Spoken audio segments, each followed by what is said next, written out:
my very favorite ways to assess learning in alternative ways is by having games in the classroom. So some examples that I use is instead of doing a syllabus quiz, I like to do a syllabus scavenger hunt. And if it's an in-class, and you can even do this in groups online, but I have them work in groups so that they can do it collaboratively.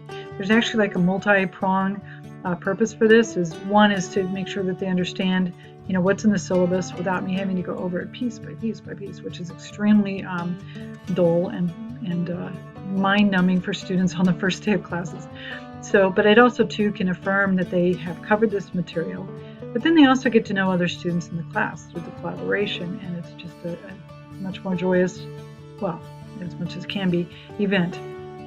Then there's also the believing and doubting game that I like to play, and that helps to establish where students are in their critical thinking and to encourage that kind of behavior of going, oh, here's an issue and here's somebody's position on it.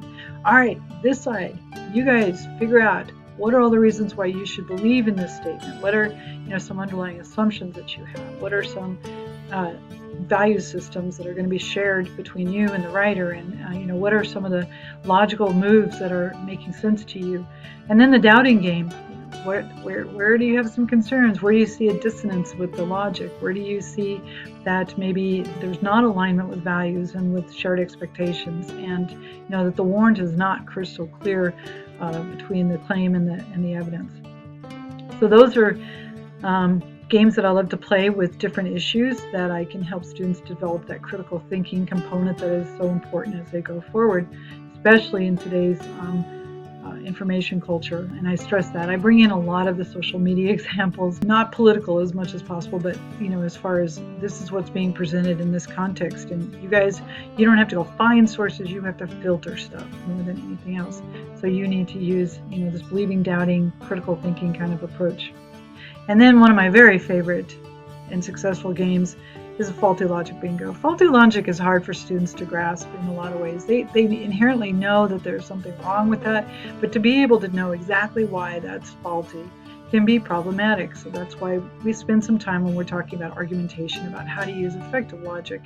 And of course, you have to flip the coin and go, okay, now if you're doing this, you're tending to use faulty language. Or if you see this being done, recognize that that's faulty logic. So one of the things that I like to do is to have us go through a series of statements, or go through first of all what different types of faulty logic there are, and then go through a series of statements to identify what kind of faulty logic is being used. I ask them to do that in groups because it is really challenging, but if they do it in groups, they get that shared knowledge base to work off of, and it just makes it a little bit more enjoyable to engage in that discussion. Once they are done identifying what they think are the faulty logic examples in those statements, then I have a bingo board where I have them filled out all the different types of faulty logic that they're seeing in the numerical order on the board. And students really enjoy learning about it in that context rather than having to take a test on it. I'm looking for ways to do this online more effectively, because then I don't want it to turn into just a quiz. That turns it right back into that traditional model of, I hope that you can draw a fine line in this very gray area without, a lot of collaborative work with your peers and being able to do it in a fun way.